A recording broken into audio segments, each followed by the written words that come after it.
Hello, this is Optimum Health For All. My name is O.J Odia.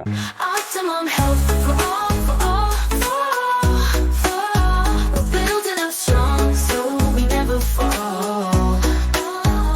Mindset, power, we're standing tall. It's Optimum Health, yeah, it's for all. In this episode, we're going to talk about stroke, otherwise known as cerebrovascular disease or cerebrovascular accidents. So it's sometimes referred to as CVD or CVA. Now, stroke is a sudden onset of nerve deficit or neurological deficit, usually due to a blockage or a rupture of the blood vessel to the brain, blood supply to the brain, in either a particular section or a major section of the brain. And stroke will manifest as weakness, speech defect, and weakness of one side of the face. So the weakness will be on one side of the face or affecting one side, the side of the limbs, including, let's say, upper and lower arm of a particular side, whether right side or left side, and usually accompanied with speech defects. The person may not be able to recognize words or get words to express himself or herself properly. So it's expressive dysphasia. Now, what do we do about stroke? What is the cause or the underlying cause of stroke? Why is it that some people do have stroke? First, how common is stroke? Stroke is a common condition, usually in the elderly. The people who are 65 and above, relatively frequent, that does occur in them far more than in the younger persons. But there can be stroke in the young as well. Maybe people in their 30s or 40s, they can also have stroke, but it's more uh, common in the elderly, people who are 65 and above. Now, we mentioned that the cause of stroke is a blockage of blood supply to the brain or a rupture of the blood vessel in the brain. So these are two major types of stroke. These two major types of stroke are called ischemic stroke, when it's due to a blockage of the blood vessel, or hemorrhagic stroke, when it is a rupture of the vessel in the brain. Now, there can also be, well, we can call it a third type of stroke, but it's a transient ischemic attack, which is a warning sign. For transient ischemic attack, the features occur usually due to ischemia, and it lasts for less than 24 hours. For stroke, it will last for quite a while. That is, if nothing is done about it. The features of stroke will last for quite a while if nothing is done about it. Now, if somebody has stroke, how will the person present? For persons who have vascular rupture, they may have a severe headache. You have a very severe headache. There could be deterioration in level of consciousness, and then weakness of the side of the face that is affected, and the same ipsilateral, that is the same side of the upper limb or lower limb as this face that is affected.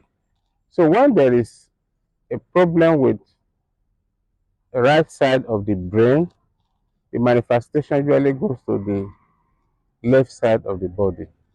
When there is a problem with the left side of the brain, the manifestation will usually be on the opposite side, that is contralateral side. Now, let us look at the underlying causes of stroke. The major underlying cause of stroke is hypertension. Now, you now see why we always talk about hypertension and hypertension related disorders.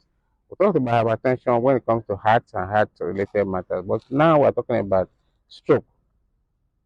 Hypertension is a major cause of stroke. The other cause, major cause, is diabetes, type 2 diabetes. Then you can have stroke due to high lipid levels, very high cholesterol levels in the blood, uh, other underlying features, for example, anything that can give rise to hypertension or high cholesterol or uh, abnormalities of blood sugars will include sedentary lifestyle, that is lack of exercise, weight, maybe excessive weight, for example, and such other causes of um, elevated blood pressure and elevated sugar levels. So, the major causes of stroke: hypertension, diabetes, high cholesterol levels, and so on. Now, if a person has stroke, how will the person present? Let's look at it this way. There's a blockage on the left side of the brain. Manifestation will be on the right side of the body. And this presentation will include weakness of the face. Let's say the event is on the left side, that is on the brain, a rupture or the blockage on the left side of the brain, then the weakness will be on the right. So we have weakness on the right side of the face. We have weakness of the upper and lower limbs on the right side. When this occurs, how do you recognize that it has occurred? For those who have ischemic CVD, ischemic stroke, loss of consciousness is just gradual, doesn't occur suddenly like you have in hemorrhagic stroke, sometimes in hemorrhagic stroke. So the person may find that his face appears to be drooping, that is, one side is active, the other side is not. So when you say, show me your teeth, for example, it, the mouth seems to move only on one side. So they tend to have a, well, it's not a deviation, just that there's activity on the side that is normal. The side that is abnormal does not move at all. So you can feel that nothing is happening on that side that is abnormal. Also, in the upper part of the face, there may not be movement on that upper part of the face. Speech will be impaired, the dysphasia or aphasia. Now, the upper limb will be weak, the lower limb will be weak. So let's start with the upper limb. How do you recognize that the upper limb is weak? If you stretch forward like this, the weak limb would drop. So you tell the patient or the individual to stretch out his or her hands like this, the weak side will drop. So an early one is a way of recognizing um, CVD early. Sometimes the lower limb becomes weak so that the patient starts to drag that limb, not actively using the lower limb. So stroke can occur on either side of the brain, that is the rupture or the blockage, and the effect is on the contralateral side. Now that if we can recognize it early, what do we do? You go to hospital. go to hospital early. Now, the earlier you get to hospital, the better. Now, if, for example, you have an ischemic stroke, that is, there's a blockage of the blood vessel due to a clot, for example, then that clot can be lysed, can be dissolved very quickly in hospital. So the earlier you get to hospital, the better. And a hospital that has the facilities, they will give a drug that will infuse a drug that can break down that blood clot, and then patient will improve as the drug is infused. Now, if it is bleeding, then that will now be a different matter altogether. The doctors will know what to do. They would like to decompress the brain and then improve blood circulation to the brain. There are other things they can do. They can do surgery. They can do catheter uh, guided operations in the brain as well. So this the message here is that get to the hospital as quickly as possible. And those that have the facilities, they will handle it as quickly as possible. So go to a hospital when there is evidence of stroke, when stroke has occurred in either a loved one or or maybe just a family member or a friend or somebody in your place of work. So when you get to hospital, talk about possibilities that the doctors can do. They will also try to control the underlying uh, cause of the stroke, which will include hypertension and or diabetes or any other underlying cause that they may find, that they will take care of it.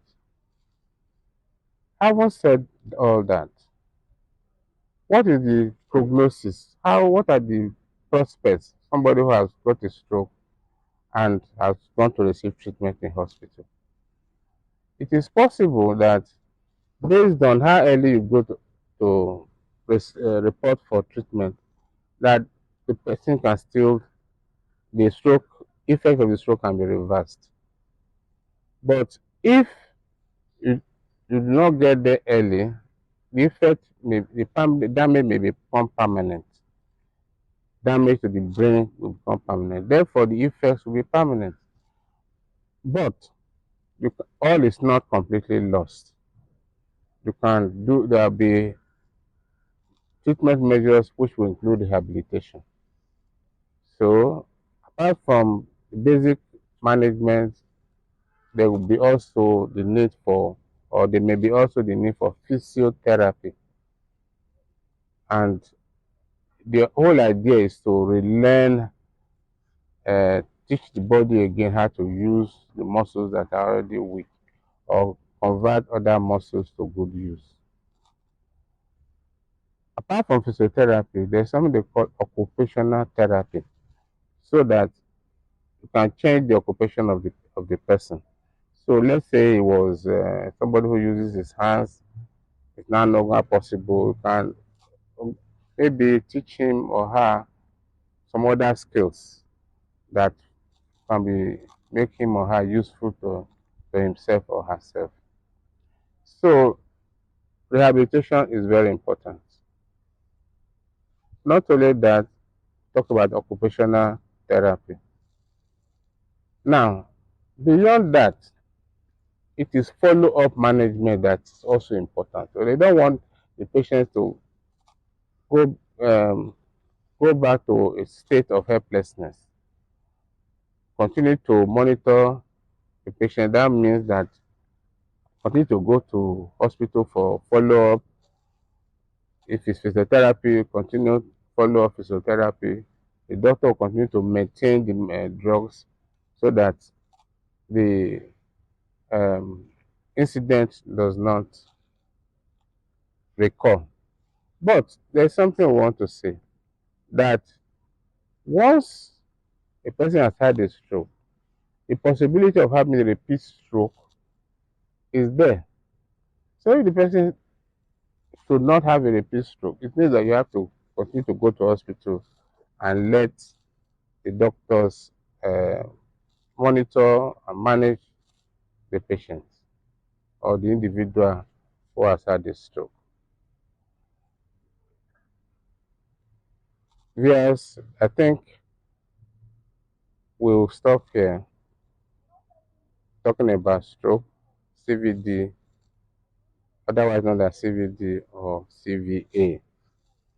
And we hope that we will continue to ensure that those with stroke are well looked after, that they go to hospital and doctors manage them to the best, in the best way possible. Most importantly is prevention.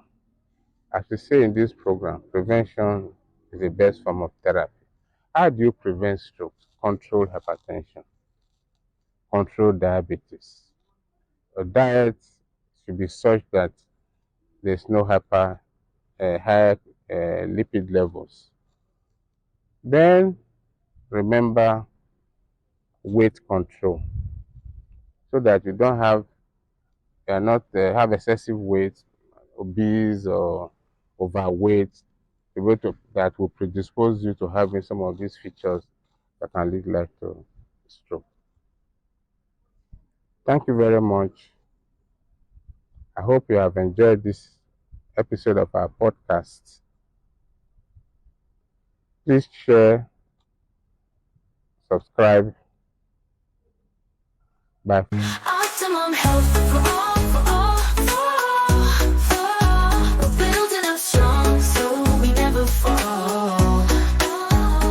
Mindset, power, we're standing tall. It's optimum health, yeah, it's for all.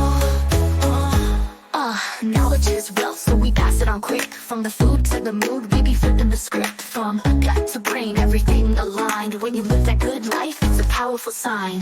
Balance is the mission, got the vision on deck. Cut the stress, no mess, keep the wellness in check. When we thrive, we shine with every routine. Optimum health, you know, but I mean. Optimum health for all.